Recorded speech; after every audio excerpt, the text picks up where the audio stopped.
Yes, yes, yes, yes, yes. Here we are. GLM, God Love Money, episode 4. You know, got to keep the cycle going. Still pushing through this. So today we're going to try to get a good 30-30 in. That means 30 accepting those that want to come in on the line, ask any questions, inspire others, turn that never-ending wheel of consciousness and really spark something, you know, and keep it real. And another 30 of answering questions on a rapid fire tip. So if you have any questions, you can ask them inside of Instagram. They got a specific area for you. You can answer the question there, and then I'll pull it up towards the last 30 minutes of this build and get to it. So let me jump in on this today and see. Last time we had somewhat of a monologue. I really wanted to build and set a foundation of awareness. So it's good now that we can come in, start sharing with brothers and sisters. I will ask that if you are asking to be on the line today, that you be mindful of the time. You know, I really don't want to come in and drive over you and tell you to stop and all that kind of stuff. You know, some folks be jumping in midstream. They're like, man, Seven's rude. He just got that person right off the line. And it's not that. We just want to, you know, keep the cycle going. Again, we got about 1 hour and we want to get in as much as possible. So again, if you're jumping in, definitely spark some awareness, you know, turn the co-creative wheel also, because many of us here are, you know, we're going through many of the same processes, but sometimes the same things come up and, you know, we can deal with them together. And this is indeed like a course. So we have a tendency to see the same thing over and over again. So some of us have learned how to deal with things through perfection, and that's just doing it over and over again. Just like a piano player, you're capable of actually playing the song perfectly, but it has a tendency to need you to practice quite a few times. So all right, so we're going to jump right in with our brother Mike. 7 being Mikey 7, Mike. That's awesome. That's it. Ronaghy. Okay, I guess that's what we got. So I'm going to go ahead and let the brother in. Also, do that screen time to make sure we get some controls of these interviews. But what's up, Honus? Mikey, you're on GLM. That is God Love Money. Giving thanks. How's it going? How's it going? It's going. I'm here again. We're here now. I'm so excited to be here. I can't believe I'm on. Ooh, I know you coming in with the steam then. What's good? Yeah, definitely. I just signed up for the Wealthy Bot.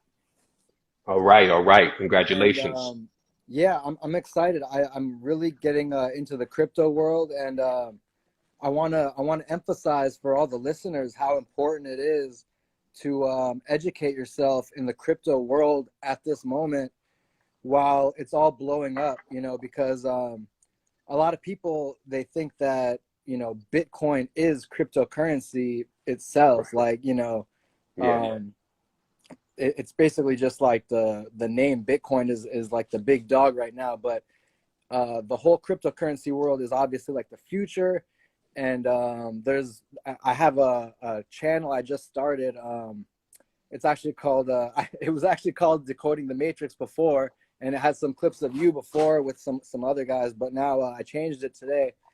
But yeah, it's going to be called the best of crypto. So I'm really excited to start that channel and to share the importance of getting into the crypto world, because cryptocurrency, man, it's a big deal for the older generation that doesn't know how the little things, like just how to deposit money into an exchange, and then after that move the money from the exchange onto a ledger itself. Yes, just that, the basics. That's all it is right there. But that is the scariest process, especially when you did that transfer. You know you did everything right, and you're waiting for that confirmation. Like, okay, my stuff is in the air, and obviously you don't have to send it all at one time. That's another newbie thing. You just like send all the coins at one time. It's like. But yeah, there's a learning curve there. So I love to, you know, see there being more education in the space. And it's just like you say, you know, it sucks to miss out. So, you know, you come around like the .com thing when you could have just bought a domain. I always talk about this, yellow.com. Hmm. and you would have been paid right now. And it's just like, if you are already, let's say 30, 40, you were there. I mean, it was available to you just like it was to everybody else. And that was another opportunity went by. What were we doing? And here we are again. We can see it has that same feel to it because while I have a lot of friends, of course, that are in the crypto space, we can still say we make up a real, I guess it would be probably maybe 50 to 1, 100 to 1 that even know about it, let alone that have actually came over into the market and gone through that whole process of getting through that learning curve, right?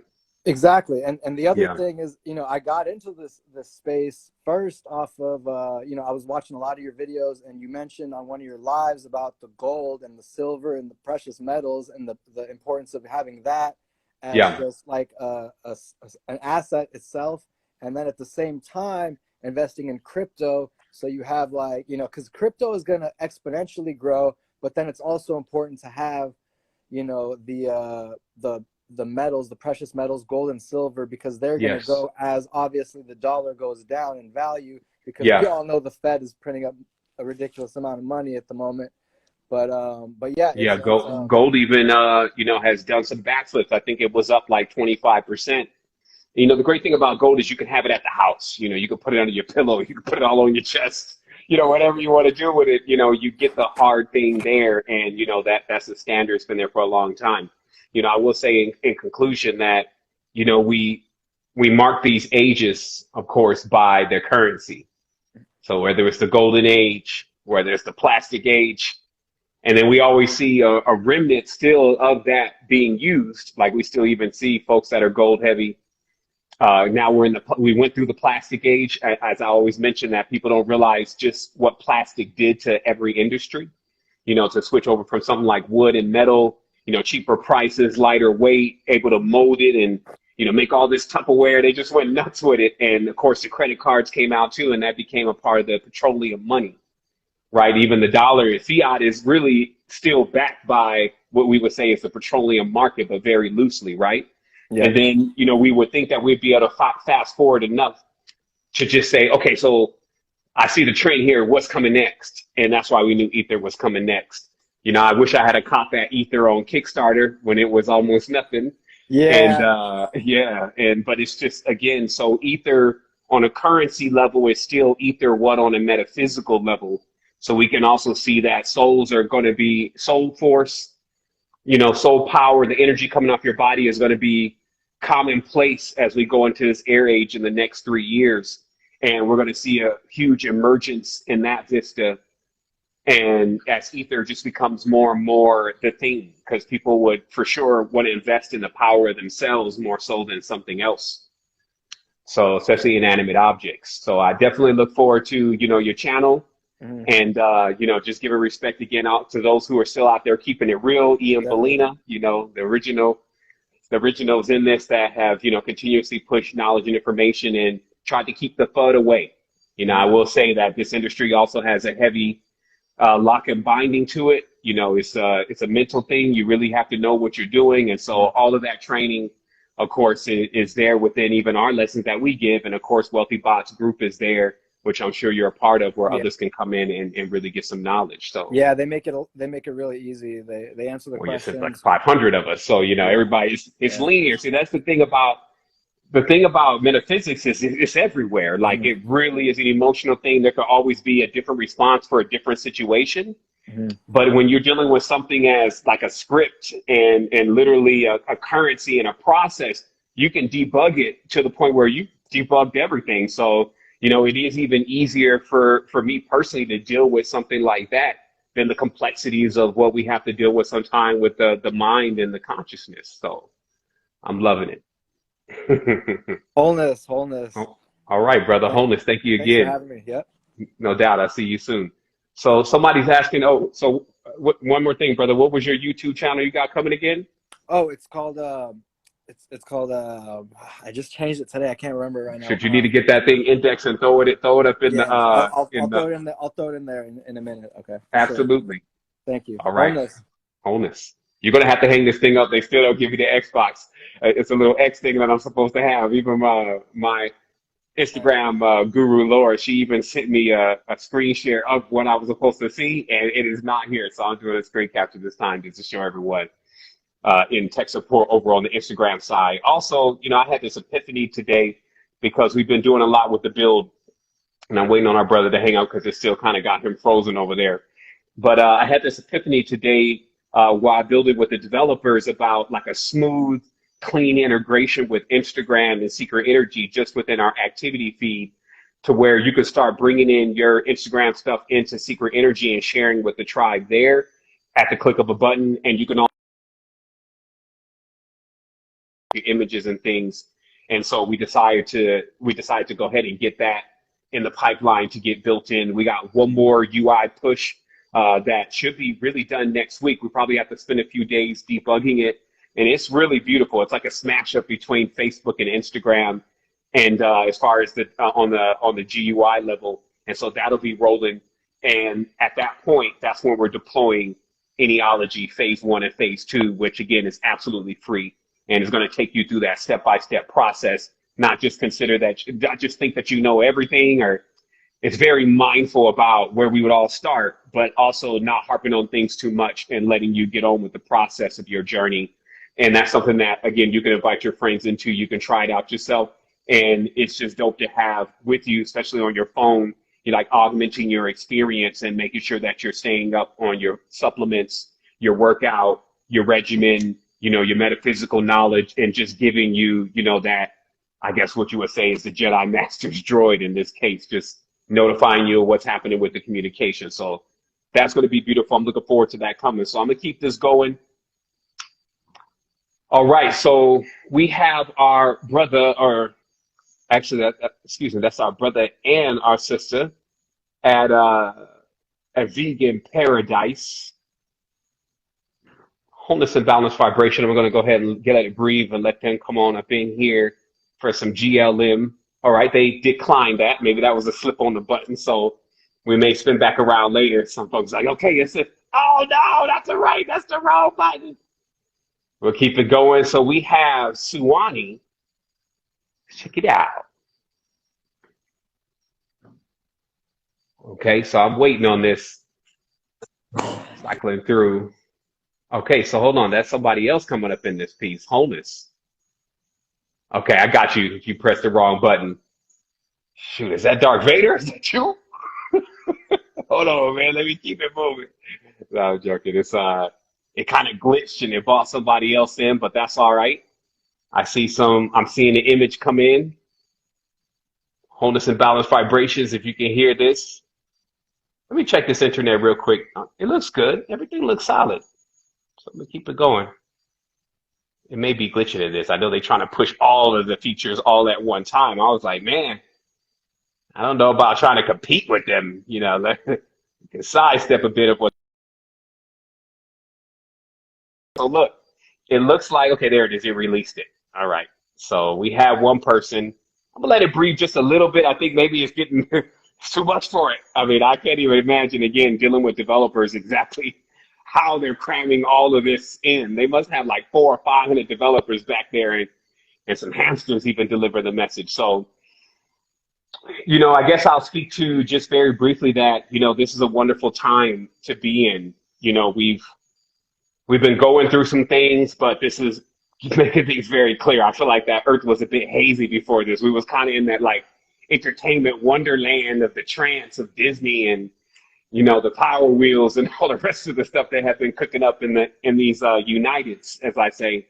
And it's good to be shaking off this mesmerization, but we also have to, you know, be expedient with how we move, because it's not like, again, there hasn't been a whole universe going on while the time we were still in the cocoon. So somebody is asking, is it time to flee the land of the North?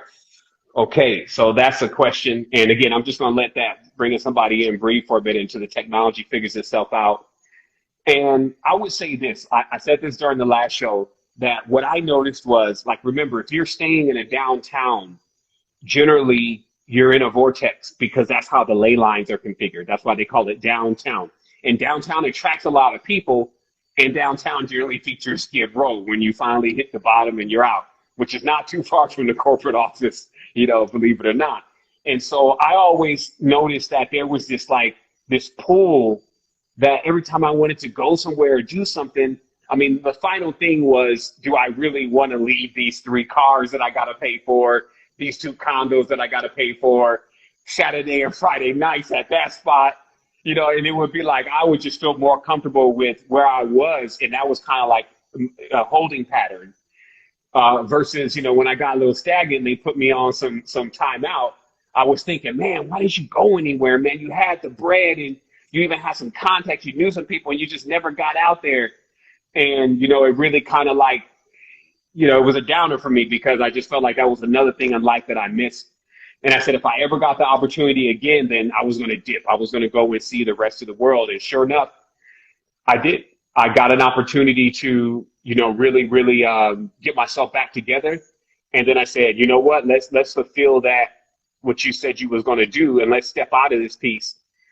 And I decided to come to Costa Rica, as many of y'all know, and I'm fixing this camera, by the way. And I decided to come to Costa Rica, and wow, I mean, even just touching the ground where, not everybody spoke English and I was just in another country, I just felt like I had accomplished something. So in a nutshell, we always want to cook up this, like, I don't know, a Die Hard movie where the whole flame is blowing behind us and we got to slide under this door to make us make moves. Is it time to flee Babylon? It's Gog Magog rearing his nasty head and the 7-4 Hydra breathing on the land and Kali is on fire. And I need to leave. And it's like, dang, do you need all of that just to go and see the rest of the world, take a vacation, get the experience? Like, one thing that I can't say about, even the military is it sends brothers out there to the rest of the world and it changes them. And it's in a very, very balanced and a positive way, if you may. So the answer to that question is, man, if you could get on somebody, especially now, if you could get on something and go and see another place, like even Vietnam was cheap. I was almost in Vietnam. Like, I heard they was living it up over there and it was cheap. Colombia, it's a little, you got, you may need to get your neck a little bit thicker to be up in there, especially now. But Colombia is also a very beautiful place. Every place is going to have its side of things, right? So, but as far as how far your money goes, it's pretty immense. Unfortunately, Costa Rica does not have that benefit. It's very expensive here unless you're just way under the radar and you're living off the land. And, you can do that because, you got fish, you got coconuts, you have mangoes, you have, the full bread basket here of any tropical country. So that's like my pitch as your travel agent, that you need to definitely book something and go see somebody or something. All right, so let's keep going with this. Wow. Okay, so, I can put it up on the screen now. Okay, so yeah, there's like this little screen. I'm like really trying to work with my 2020 on that. So it says, 7, honestly, I'm just having trouble accepting oneness into my being. Is it because of my level of self-esteem? Like, why? Okay, we got this. See, I noticed something when I was talking to Ellerton L. He dropped some massive truth bombs for, just in its simplicity. He was saying that, the study is, in the study, we separate the bodies, but inside of the consciousness, we cannot separate anything. So there is no spirit body, physical body, mental body. We do that as references to begin to diagnose certain parts and aspects of the consciousness, right? So because of this habit, though, of separating things, we take it upon ourselves to imagine that it's us that actually has the power and authority to separate or bring unity. And this actually just came up within the last 3 weeks again. Just a quick check from the universe and explain to you, no, you don't. It's not your choice to determine whether or not we're truly unified. Unified would have to be more powerful than whether I'm in the same house with you, whether I'm in the same color grade as you. It would have to be way more powerful than that, and it is. Beyond all of this of what we're seeing, there's an entire network that looks like weaving webs with energy moving through it. And we're so integrated with so many different things, including each other, everything is totally integrated. So when you're having trouble accepting something, pull back for a moment and just say, wait a minute, am I just wrestling against myself? Because the truth to the matter is people have misdefined it and they've made it into something that you quarrel about. Like, shoot, I ain't in with the abusers. No, we ain't one. I'm not one with them. And that could really be an argument, because what that's about is that's really more about resonance. Okay. That's the term that should be used. So we're not like using one term to explain everything. The resonance is what we're really talking about when we say, well, that just doesn't resonate with me. And see, in other languages like Tamil, there's a distinction between all of these words. They actually literally like out of the body, inside the body, on top of the body. There's a specific word for all of those things. Different energy centers is a specific word to avoid the confusion of when you're using one word to describe everything. So in this case, that oneness, that unity of being, it's not really a choice. So you can now move on to whatever the next challenge will be, because that's how the quest is, the questions in the mind. The next challenge, as things keep getting more and more clear for you, as you just ease yourself from, well, I'm already integrated with everything. So, because if it was our choice, that's a lot of power to let someone choose to disconnect themselves. Man, that's like, man, this is something, you don't want to put that kind of power in the hand of a being that's just discovering what kind of power they really have. This would be like, again, throwing you in a Lamborghini at 3 years old, right? Wiring your foot to the pedal and giving you like the thumbs up, like, I hope it works for you in that chariot. So that's what it is. I trust that that'll bring some clarity. Also, again, since I don't have my like X button, I may, back off the live for a moment. I'm sure I can get it in the next time I come in, but they were looking for proof. Like, just show us a screenshot of a live that you don't have the button. And I was able to take that screenshot. So I may push that along and make sure I just have that, because, there's a lot of crazy stuff going on these days. I would hate for someone to crash into my GLM acting crazy and, bringing that kind of energy into this balance. So that's why there's always got to be a moderator. This is like your car. It has a voltage regulator. And you got to have that in when power's coming across. So the question here is from Embodied, another name. It's just one of those names. Like, one of my cats is like, his name is like Elevator Slim or something like that. Just some words just work together. So what's up, Embodied? So saying, is the Enochian language safe to explore, or is this a system that will contract my soul and not open it? Is it a true angelic language? Okay. So the Enochian itself is directly derived from the 22 symbol, which you would say is now Hebrew. But of course, in the Abjad, we have Hebrew. It's called the double-edged sword. So you have Hebrew and you have Arabic. And really the only difference is between the R and the L, which is like the left and the right, literally. So this double-edged sword, there's two magical systems with these two languages, and these two languages are basically what's called a flame language. And a flame language is that when you line up a flame, like an actual candle flame at the corner of a wall, over a period of time, it'll actually make the same shapes over and over and over again. And this is what the language was derived from. It's a fire language. And so with the proper use of this language, I'm talking about the proper use of ancient Hebrew, ancient Arabic, and of course there's languages before that, the Demotic script, the hieratic scripts, and some of the texts, again, Tamil, many languages that actually bear this sequence of being able to bring out basically a full torsion field, to speak fire. Okay. So what Enochian is Enochian is almost like a plagiarization in itself of this language, because you got to understand that what these people were doing is they were looking to try to construct the most potent form of magic and take credit for it by adding new things. So they tried to change the arrangements of letters, which has often happened. You even see languages that there's a couple letters that have been completely moved around over time, and that's to change the code for real. Because there's a specific order to the language, which I call the order of magnitude, and it's matched also with the gestation process of the child within in the female womb, but also the child's consciousness and the process that is going through in its consciousness to become, animate, to reach the solution point, the solve. So Since we're on number 4, I'll say 4 is the door. Okay, 4 is the delta.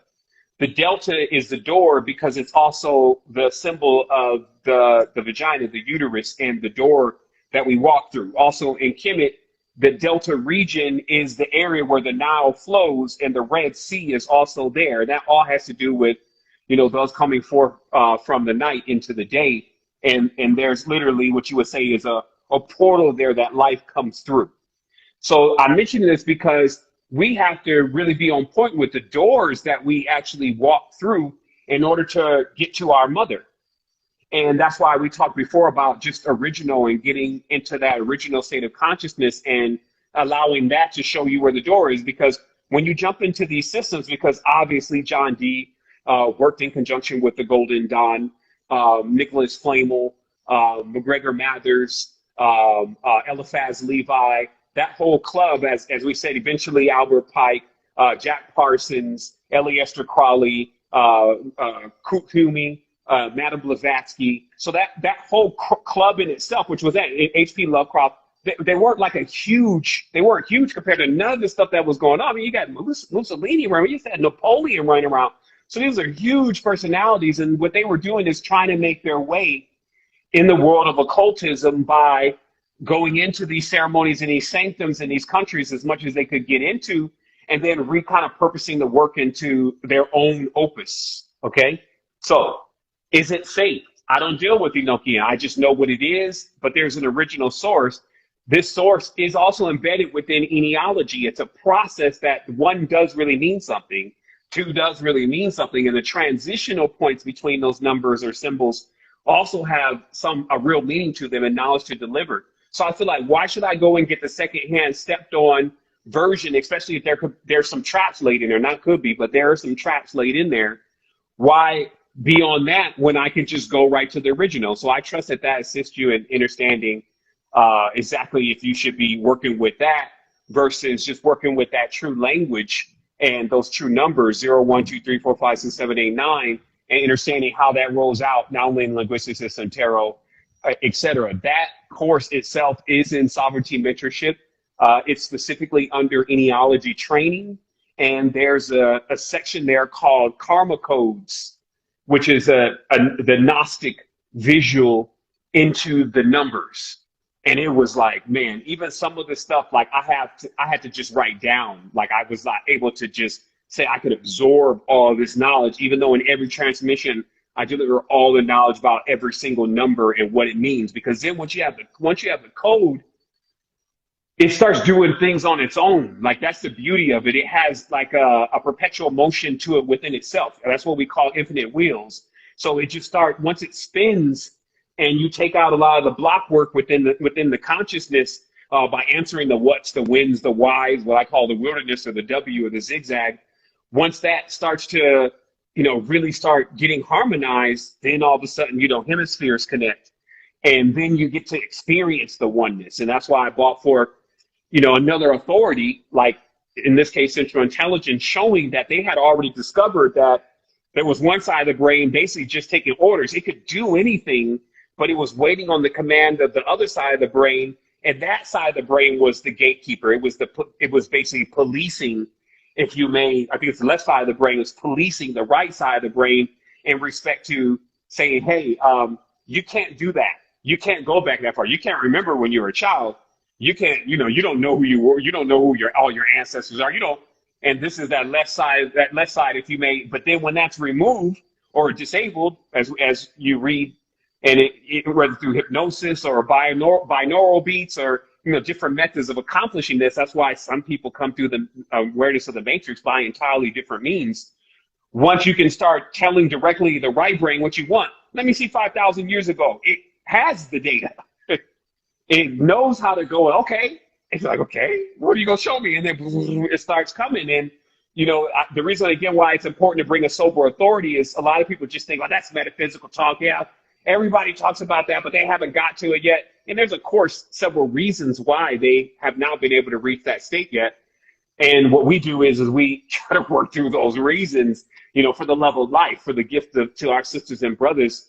Same way it was given to me, same way it's given to another to give it to us. All the knowledge and all the wisdom is something that was given. Like even right now, even my original thoughts, like I feel like I have some very pure and unique original thoughts. At this point, I just realized that they're making their way back into the realm again.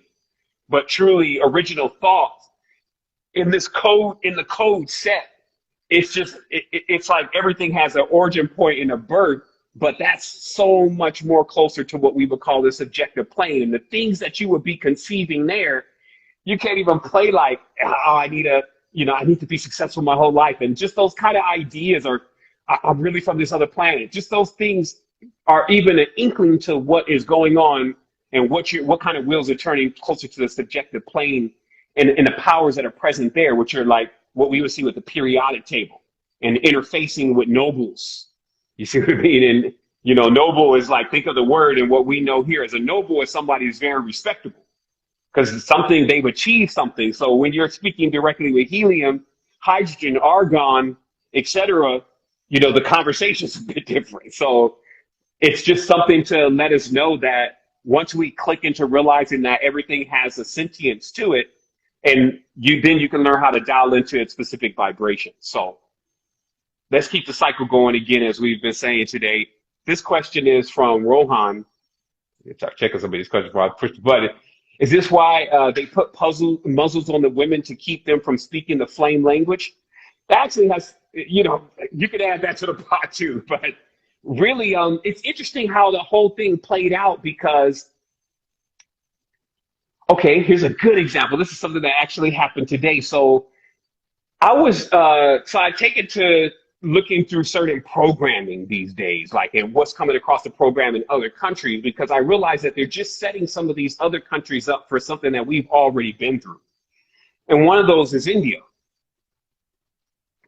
So I noticed, meaning as a Western world, we've been through a lot of the programming entertainment, but they're very innocent in many respects. So they haven't seen, they're a little bit, I would say, if you want to call that naive, if you want to call that pure innocent, those kind of all roll together. So they're a little bit more naive. They don't need to see stuff blowing up bodies, a hell of a story where you're just like, oh my goodness, that's totally not what I thought was going on. They don't need that yet, right? They just need like a simple story, and they're fascinated because that whole thing with media and Hollywood, Bollywood, etc., was just rolling out, okay?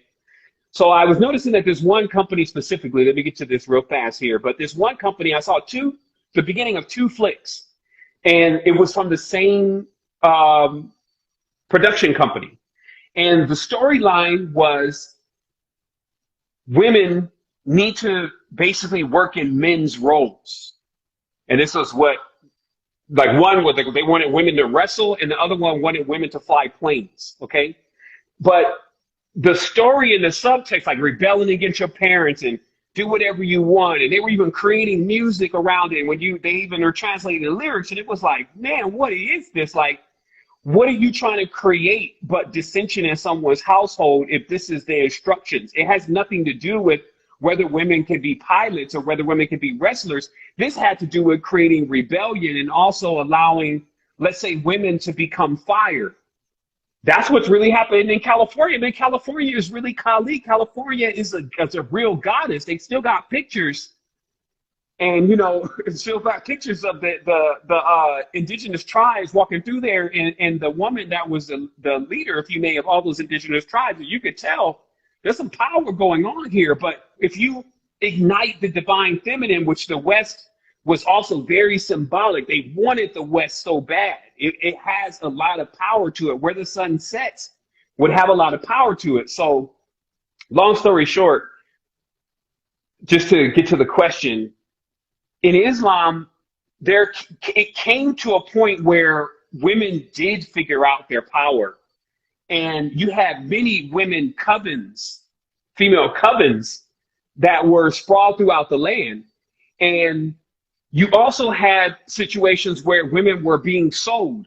So it became like a norm to that. If you had like a beautiful gem, if you had a woman that was beautiful, you would try to hide her, because even somebody else from another kingdom, even the sultan, somebody else would try to actually come and take your wife and take your daughters. So it became this thing to keep women covered up. And then that kind of segued also into suppressing woman's everything. Like, not just her positions in society, but most importantly, the power that she has when she's able to work with her force, her tantra as her kundalini. And it's because it's like they call it zombie, basically, meaning the poisonous powers. Now, of course, it's a sliding scale. So there's obviously women who know how to use this power to bring in a great deal of abundance, harmony, peace, our great grandmothers, etc.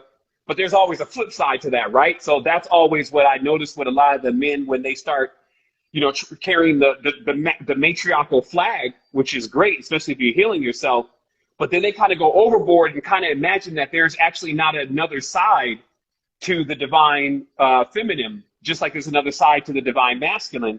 And that to identify that side, it's already been identified very specifically.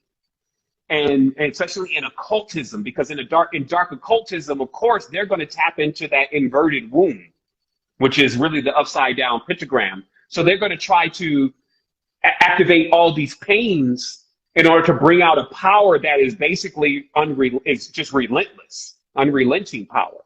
Okay. And this power, it's like, you see a lot of the women, like I said, Beyonce, which I call seance. She was doing it for sure a lot more back in the days. Like now she's just on her Warhol, as I call it.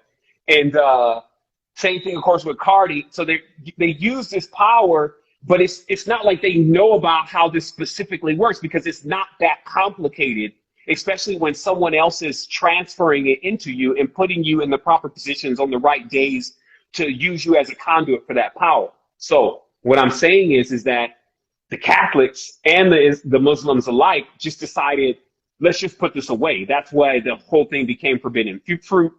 It was really this agenda to keep women away from spirituality altogether. That's why it's like, hey, you can't work in a spiritual position, because woman starts working in a spiritual position as a let's say a minister, she's going to probably segue, if she can keep her awareness open, she's going to end up segueing into another level of power at some point, just in her genuflection point, meaning that as she starts contemplating and praying and tarrying, as they call it, she's going to entreat something, and that's going to give her certain instructions. So they were like, okay, let's just try to cut it off. But everyone knew that this was not something that you could just end. It was going to be something that was going to, like anything else that gets suppressed, one day explode. And then we were going to be at this point, and we're going to be also so confused about a lot of stuff that's going on around us. This is almost even in itself the author of confusion, because now we don't understand, because the story is completely missing. It's like a missing link. And then we don't understand, well, why are women being suppressed and blah, blah, blah. And then here's another thing, just to make sure the energy stays balanced here, is that it's not a completely patriarchal or negative patriarchal agenda against women. Behind the scenes, many of those covens, like what was Vin Diesel's movie where there was a woman that he had to go and pick up, right? And she had some powers. And in that process, a female coven of older women were in pursuit of this woman. This is the same thing in Dune with the Bene Gesserit witches, okay? There are women that already are completely aware of all this, that have been in covens for thousands of years, using the magnetic energy in order to keep restoring themselves, very similar to like vampires. You know, I think Madonna may even be one of them. And in that process, I mean, absolutely almost Madonna would for sure be one of them because of her name. You wouldn't give her as an occultist or warlock that name unless you could truly embody that inverted aspect of Madonna into that being, the material girl. And so then when you see how many lives that's impacted, that's when you'll understand, yeah, there's an undercurrent going on here. And here's what I will say also to even bring it balance even more.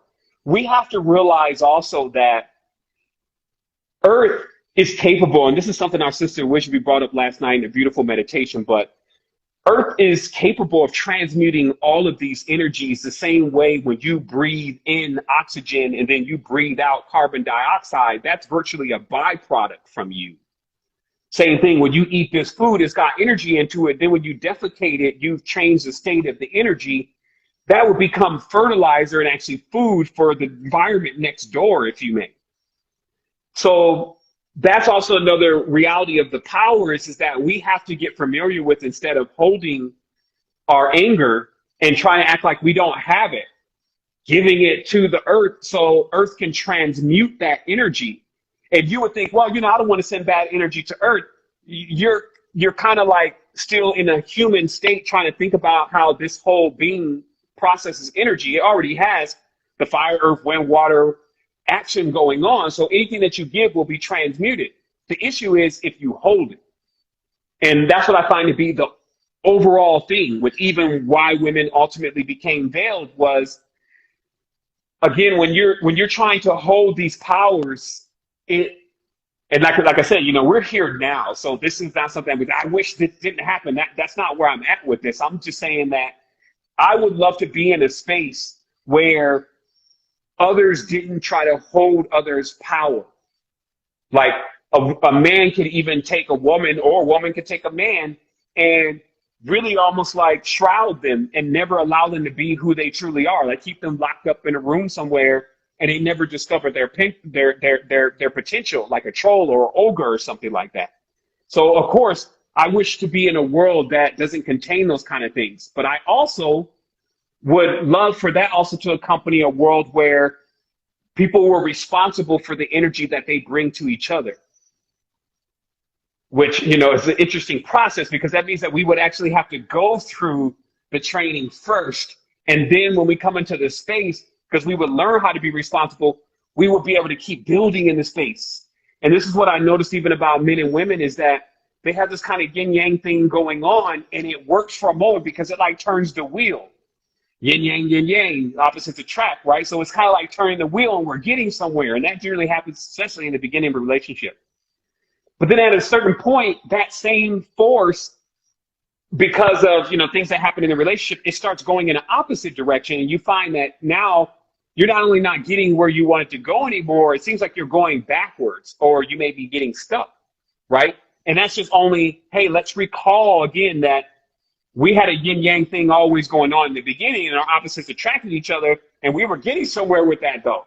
I mean, I was liking your poutiness and your cute arguments and that kind of thing, and your, hostilities against my ideals. This was great witty banter, but now this is full-blown warfare, and we're going in the opposite direction. How do we restore? So this is just a part of balance. Like I said before, it's like not something that you can just say, okay, I'm balanced and I'm done. It's something that you got to maintain at all times, right? So we got some more questions over here. Somebody, actually not just somebody, the great Lena Hitova, wholeness and balance vibration, sis, giving thanks. Always great to see you. So it says, is the story of the nomos real? Aquatic reptilian-like beings created us. Okay.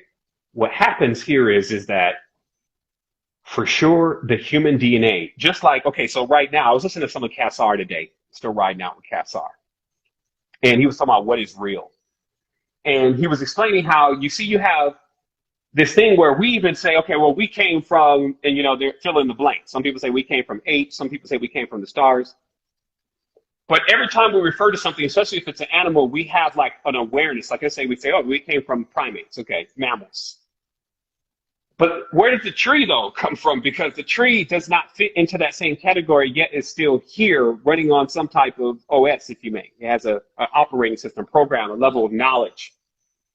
And so with that being said, it's very clear, since we understand the network of unification, that all of these things had a part in the creation.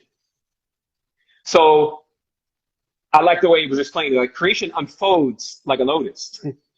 It doesn't really start, this whole Big Bang. It's great for certain analogies, but it's really more like the opening of a lotus. You see, that's almost like the difference between making love to somebody versus, just having sex. A Big Bang versus an opening lotus, okay? So in this process of this opening lotus, we find that it's akin to like a dream. It doesn't really have a beginning. This is how you solve that mystery which language cannot solve. Like, where's the beginning? So just realize it as this then, that you've never had a dream start in the beginning. Like you just... The dream seems to start and you're already going in full sweep. These people know you. You know what I mean? So is there really a beginning? And the reason why the consciousness cannot deal with that is because this is insanity for the consciousness. Remember what I said before, that when the consciousness does not have something that it can ID and identify, it gets afraid until you train it to, hey, stop trying to put a shell around everything. That's really what Earth does as an element. That's why the Platonic solids were so important, was Earth has a power that cools things down and slows things down and then puts it into a container. And now, if to answer the question directly, we have so many origin points and beings that have taken a part of the creation process, if you want to call it that. This is just the generation of this body that we're all sharing and this conscience that we're all sharing. We can say for sure the Nomos story is real.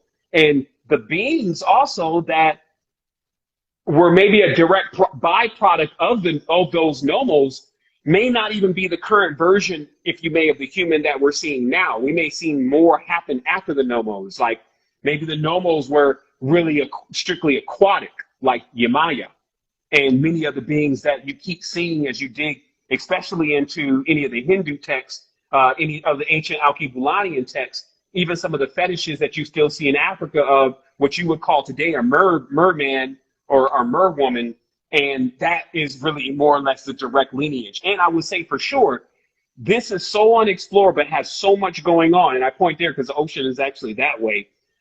And going out there, there's just always, for me, I mean, I have a lot of respect for the ocean.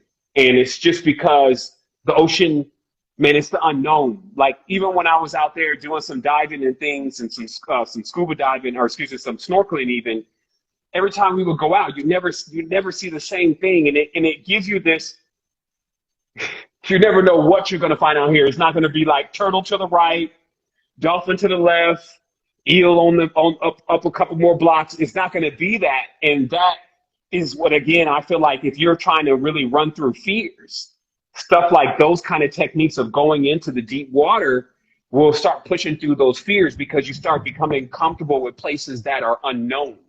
So just always remember, there are those with training,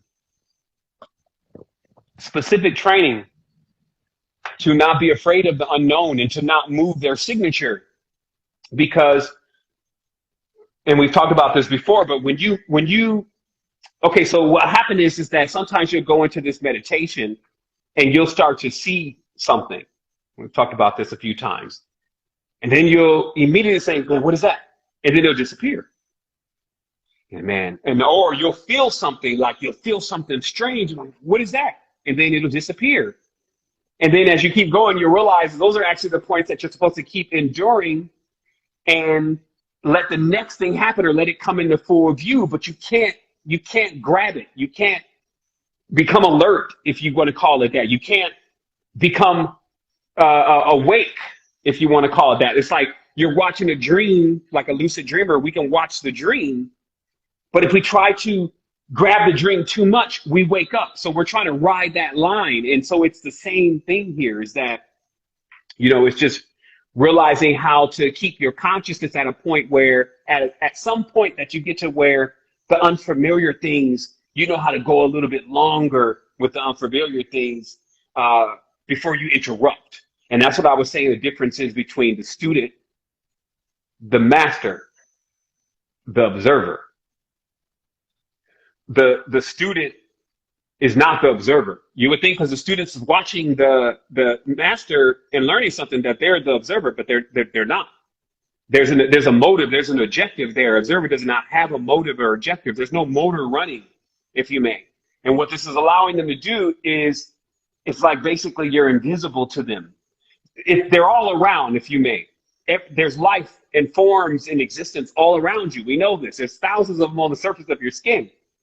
But somehow you're not aware of them because you're what we would call awake. But when you put yourself into what is the synanabolistic state, even a theta, as it's called, it starts to come out a little bit because you're transitioning where you would be right between sleep and wakefulness. And in that stage, you're able to interact, you're able to see, you're able to move around, even do things, detach. go into spaces where time is different. You could sit in on a 1,000-year lesson in 30 minutes. It's like a dream that you wake up from. You feel like it was a long dream. It's only like 15 minutes. So there's an area there. There's a doorway there. But the beginning of getting in it has a lot to do with, one, as the first part of the conversation was about the oneness being indefinite. It's like something just smoothing into the oneness, not as a choice. That way you're not, resisting the oneness. It's ridiculous. And then two, knowing how to deal with the power and the responsibility that you need to have with the power, because this is to see you tear yourself up with the power is not in really benefit of the ancestors. That's why a lot of people don't have power. It's not in the benefit at all from the dark side and the light side to see you get any, if you want to call them that respectively, for you to see you get any power and you don't know what you're doing with it. So it's just one of those things where, you have to get to a certain level of maturity, and that's why then it becomes the adept or the adult. So we're going to go into rapid fire mode. We got 8 minutes here. Okay, I think we got our brother Rohan in a minute, so I may just run through this. I was just reading the words while the book done. It looks like the same cause, the same both can create life. Absolutely, you're on point. Let me see who else we got going on here. How do we uplift the divine masculine in this era? Great question.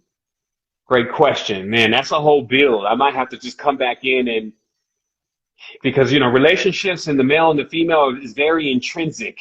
And also, even as a male, you got to be careful what you say, because you may trigger a woman envy that they may have from their father. And then that's it. Unsubscribe. You never see him again. So I would love to give that, in its own respective right, a place, because every time I've gone into the divine masculine and what it really stands for, I've really had to bring out like some imagery and things like that to show the solution. The sum, we call it the sun, but we put an M on it, the sum total. Okay. And we see immediately two different forms of thought, one being false, one being true. One that says that sum is a part of something. Like, give me some fruit. I'm not asking for all of the fruit in this use of sum. I'm asking for a part of it. SOME, some of it. Versus in pure Ma'at thematics, the sum, SUM, is the totality or all of it. And that is then a very foundational standpoint. So that foundation is the divine masculine. And that's just the beginning of cracking into something like that. How do we uplift men to be able to be more aware of that? Is a total gamut of awareness of exactly what the masculine and the feminine need to be doing together. And especially in the awareness at times, because we get in this guilt trip or this game, we start playing this game and we forget that even when we're talking about divine masculine, we're talking about divine feminine, we're not talking about the androgen.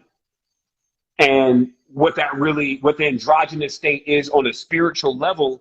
And that, because that helps, because it gives us a really strong floating point to realize that we're both trying to achieve something, not that one being has already achieved it and one being is like the byproduct or all the different stories that are now coming out about the divine masculine. And, well, they don't really need us, and they're really parthogenic, which I was actually one of the pioneers of also bringing that back around, that women were procreating by themselves, but to insist that a part of the creation is just a genetic modification and has no use is just ridiculous. Because how did life get started here in this segment right now in this time? And do we really want to move the components of life out of the way, which are the foundations that we're standing on right now? So that's another conversation for another day. This next question is, okay, very quick, of past, present, future are all connected. Is there a possibility that all of this has potentially happened already? It has. Everything has already moved through this space. Everything, it's already moved again through this space right here. This space right here, all of space has moved through this space. This is a secret to power, because once you realize that all of it is right, everything is right here. This space here is like a rotation. This is like a whirlwind, and everything has come across this space. So in that respect, time is in vibration and frequency slow down to allow what we call life. The easiest way to put this is that on Earth, there's a vibratory frequency that generally oscillates somewhere around 7.83 hertz. That's ground, okay? Now, if it was oscillating at 20 hertz, plants can't grow. It's the oscillation would even vibrate and shake the soil to where the plant would feel like it's being shook all the time.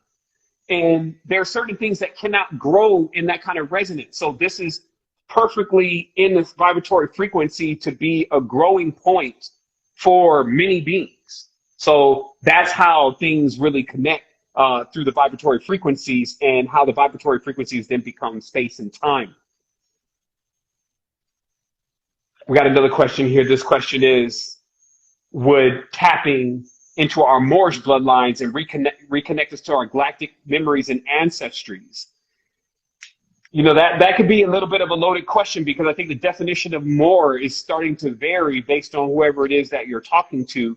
And I don't doubt at all that there wasn't some brothers really waxing and sisters waxing strong in Al-Andalus, and that it was on point with the spiritual knowledge and awareness of everything that we were learning from the trade routes and the roads and everything. But, you know, where power exists, there becomes a potential for corruption of power. So I would always say that there are more primordial forms that are ancestral lineages and energies that are archetypes that we can actually ping off of. There was a build about that in relation to even, I think our brother Stone was talking about Sobdek, which is the crocodile, and just how long the crocodile's actually been here as an ancestor.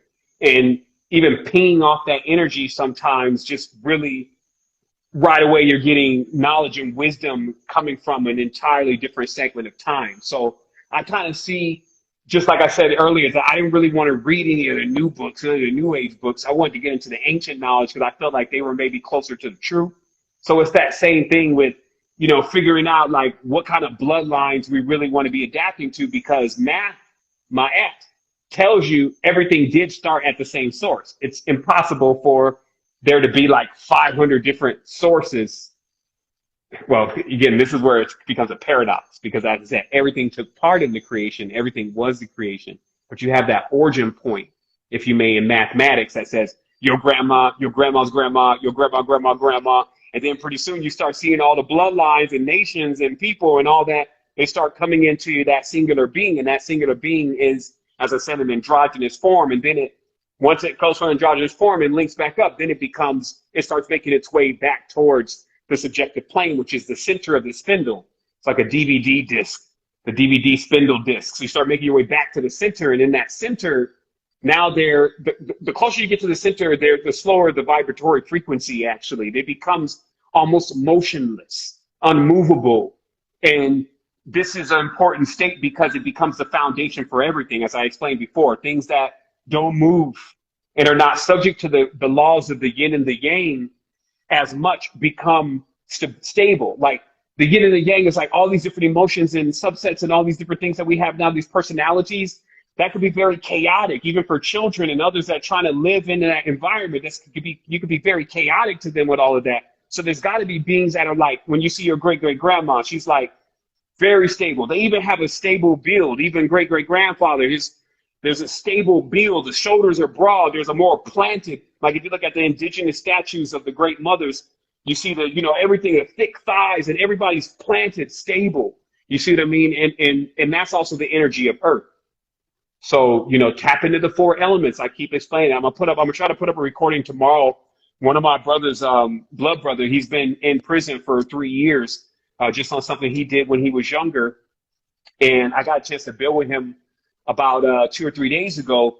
And I really wanted to give him a short, concise, entertaining version of what he needs to be working on. So I went through the elements with him really fast, and I lensed it through human personality. And then I dived back into the element itself, show the elements, posture and demeanor, and it clicked for him. So I want to bring that forward because, I just want to share. Because anytime I'm talking to somebody I love, it really, really comes out to try to give them as much as I can. And that's why, when I'm in these sessions, man, I'm like, I'm in the paint here just working to give you everything that you need. But I also know now, just through wisdom and adepthood, that it's not all going to come out in an hour anyway. So it's best to just roll through this, in a very smooth, synchronistic way. So I think we're entering into the end of today's build. I know I kind of popped this thing on about 10 minutes after the hour. It looks like also we got a chance to get through quite a few of our questions. There's still a few in here.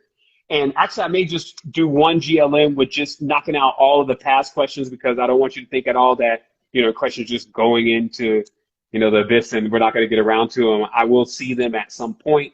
Someone says, much love. Thank you so much. It means so much. Just like I said, cycling with tribe and building and continuously going forward with our plans, knowing that we are the mission in this. This is exactly why this is so complicated. You think, man, what is all this stuff? I got to do all of this. It's because you're the mission. There is, because a lot of times you're thinking, man, I got to get all of me done so I can finally get on my mission. No, you're actually the mission. And once you finish your mission, you're done in the context of, trying to get to something. Now you go where you want.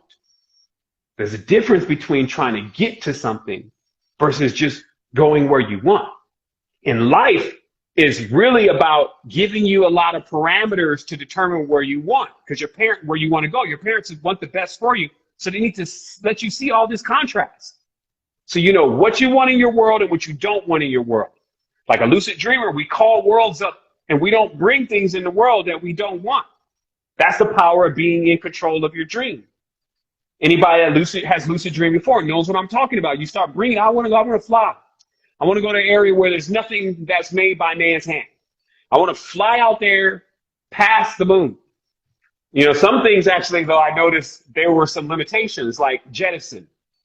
Like I used to notice I was running out of thrust. I'd get like a little bit beyond the moon, and then looked like there was nothing to stand on, and I'd start slipping. And I realized, oh man, we need a little bit more fuel. And that's how I realized what the spirit body is also designed to do. It's like when you see a rocket, you see the rocket take off, it dropped the canisters, right? And the canisters are filled with fuel, right? So those are all the fluids that are inside of your spine. And as you're going into this ascent, that fuel is being burned, make no mistake. And this is why even Ayurveda, they learn how to refine the fuels, the chulins, the shilajit. This changes the consistency of the liquids that are going in your body, gives them more of a mineral base like a battery so that they're not completely degenerated. And then it gives you the conduction. It basically insulates the walls of the ventricles that the power is running through. This is real stuff.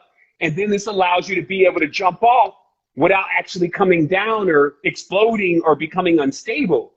Again, Oppenheimer was in the Bhagavad Gita when he discovered the formula to the atomic weapon. But it was only that he reversed the formula for implosion. So in the Gitas is the formula of implosion, which the yogi learns by imploding the energy within the body and quirking, right? They took that to cause implosion. They took that, reversed it, and then called explosion. And now he became death, the destroyer of worlds. So when we turn that around, you become life, the sustainer of worlds. Right? That's Trimurti. That's power. But how can we get to that if we're arguing with, we're fighting and, we're judging and all of that kind of stuff? You don't want one waft of power in your hands with that kind of thing going on. You being smoked somebody right away. It's just smoke. It's like, wow, it's instant karma right away. So I trust that this makes sense. Wholeness and balanced vibrations. It was lovely to be in here again. Loving the space to connect. And of course, I'm getting here as often as I can. I'll speak with everyone soon. If you haven't jumped in with us yet, secretenergy.com. As I said, specialist training is free. We can solve those money problems, no problem. And the tribe awaits. Sovereignty, mentorship. The materials are there. Get yourself into your activation. As they say, when the student is ready, let's make it happen. Wholeness.